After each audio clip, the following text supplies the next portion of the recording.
ہم ہیں شیعہ حیدر کے، ہم ہیں شیعہ، ہم ہیں شیعہ حیدر کے، ہم ہیں شیعہ الرجیم بسم اللہ الرحمن الرحیم وبہ نستعین الحمد للہ رب العالمین صلی اللہ علی محمد وآلہ الطاہرین اما بعد۔ آج کل ایک لفظ بہت زیادہ بولا جا رہا ہے میڈیا پر، جسے کہتے ہیں رافضی، رفض۔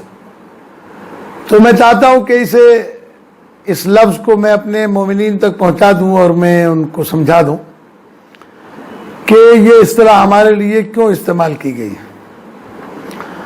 رفض کہتے ہیں کسی چیز کے ترک کرنے کو، چھوڑ دینے کو، انکار کرنے کو۔ اس لفظ میں ذاتی طور پر نہ کوئی اچھائی ہے اور نہ کوئی برائی ہے۔ لفظ ہے رفض، رفضا، اس نے ترک کیا، ایک آدمی نے، اس نے چھوڑ دیا، اس نے انکار کیا، رفضا۔ عربی میں بھی آج کل یہ لفظ جو ہے وہ ابھی بھی عام طور کے اوپر بولا جاتا ہے کہ رفضا، یعنی اس نے انکار کر دیا، اس نے نہیں مانا۔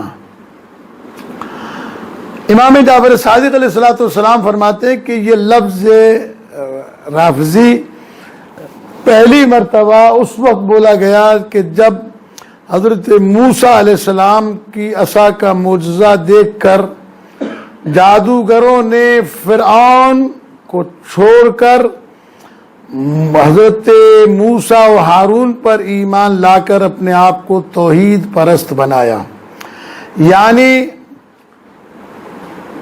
فرعون کا انکار کیا تو انہوں نے رافضی کہا۔ ہم شیعوں کو بھی رافضی اس لیے کہا جاتا ہے کہ ہم اہل بیت علیہ السلام کے تمام دشمنوں کا انکار کرتے ہیں۔ اس منکر ہونے کی وجہ سے، اس انکار کی وجہ سے شیعوں کو رافضی کہا جاتا ہے، اور ہمیں بھی یہ فخر حاصل ہے کہ ہمیں علی علیہ السلام کا شیعہ ہونے کی وجہ سے رافضی کہا جاتا ہے، اس لیے کہ ہم نے غدیر کی ولایت و خلافت کے مقابلے میں پھر کسی ولایت و خلافت کو قبول نہیں کیا ہے۔ والسلام علیکم ورحمۃ اللہ وبرکاتہ۔